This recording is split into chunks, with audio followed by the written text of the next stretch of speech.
antum setelah membaca Al-Fatihah, seharusnya antum mencari surat-surat yang dibacakan sesuai dengan kebutuhan antum. Cari ayat-ayat yang sesuai dengan kebutuhan kita. Karena dari Al-Fatihah sampai dengan An-Nas itu semua berisi kebutuhan kita. Saya baca cepat ya, tapi nggak usah ditulis. Saya ulangi, tidak usah ditulis ya. Saya bacakan saja. Misal, sebelum lahir tadi kan ikhtiarnya Quran surah kedua ayat Quran surah ketiga ayat 38 sampai 39. Keadaannya Quran surah 19 ayat kedua sampai dengan ayat ke-11-nya. Begitu dia mulai mengandung, bagaimana kandungannya supaya baik, Quran surah ke-7 ayat ke-189. Begitu dilahirkan, bagaimana supaya ASInya mengalir lancar, anaknya tumbuh menjadi anak yang soleh, Quran surah kedua ayat 233. Begitu usia 2 tahun ke atas, dia mulai belajar bagaimana supaya dekat dengan Allah, baik dengan orang tuanya, baik dengan tetangganya, Quran surah ke-31 ayat 13 sampai dengan ayat 19-nya. Kemudian dia mulai belajar supaya cepat menangkap pelajarannya, Quran surah 9 ayat 122. Supaya meningkat prestasinya, Quran surah 58 ayat yang ke-11. Kemudian dia mulai meningkat lagi pendidikannya, mulai mendapatkan teman-teman bergaul, bagaimana supaya tidak bisa merubah keadaannya, supaya lebih dekat dengan Allah, tidak terjebak dalam pergaulan bebas, Quran surah ke-49 ayat ke-13-nya. Ada yang serius datang mau melamar, bagaimana menyikapinya, Quran surah ke-4 ayat yang ke-4. Terjadi pernikahan, Quran surah 30 ayat ke-21. Setelah menikah, bagaimana membagi tugasnya supaya tidak gelisah dalam pembagian tugas, tidak saling menyingkirkan satu dengan yang lainnya, Quran surah ke-4 ayat 34. Setelah dia menikah, suami mulai mencari nafkah. Bagaimana cara bekerjanya? Yang standar ada di Quran surah kedua ayat 168.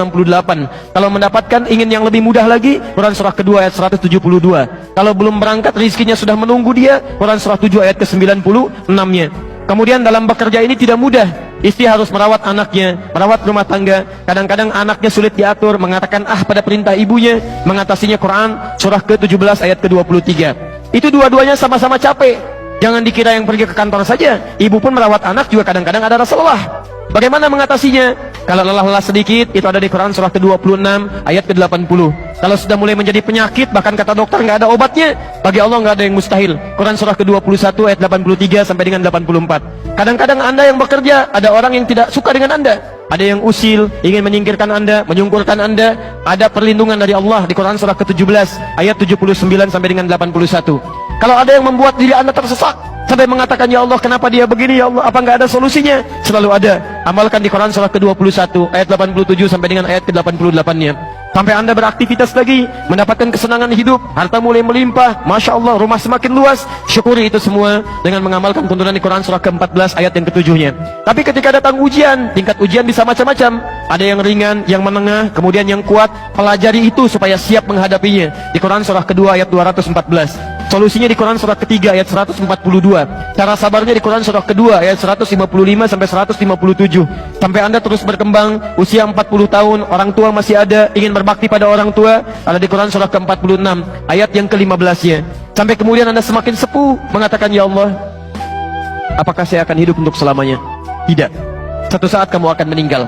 Bagaimana cara meninggalnya, ya Allah? Kamu akan kedatangan maut di Quran surah ketiga ayat 185. Maut itu datang lewat malaikat yang diutus, Quran surah 32 ayat yang ke-11. Bagaimana cara diambilnya, ya Allah? Kalau kamu ingin tenang diambilnya, kerjakan amal soleh, maka kamu akan dipanggil dengan kalimat yang menenangkan. Ya ayyatuhan nafsul mutmainnah, Quran surah 89 ayat 27 sampai dengan ayat 30. Tapi kalau kamu banyak amal salah, tidak ada amal soleh, maka panggilannya akan sedikit menegangkan. Quran surah ke-8 ayat ke-50 sambil dipukulin malaikat. Ya Allah, saya telah mengalami malam pertama di alam dunia. Bagaimana malam pertama di alam kubur? Apakah menyenangkan atau ada persoalan? Kalau ingin senang, Quran surah ke-3 ayat 169 sampai 172. Kalau kamu ingin sedikit menegangkan sambil ditampakkan neraka jahanam dari mulai pagi sampai dengan sore, boleh. Ada di Quran surah ke-40 ayat 46 sampai dengan 47-nya. Ya Allah, bagaimana suasana hisab? Apakah menyenangkan atau tidak? Kalau kamu ingin masuk surga tanpa hisab, langsung masuk mendapatkan berita gembira surga, ada amalannya di Quran surah kedua ayat 25. Tapi kalau kamu misalnya banyak amal salahnya, mengabaikan perintah Allah, bahkan kamu bisa masuk neraka tanpa hisab. Ada di Quran surah ke-18 ayat 100 sampai dengan 101-nya.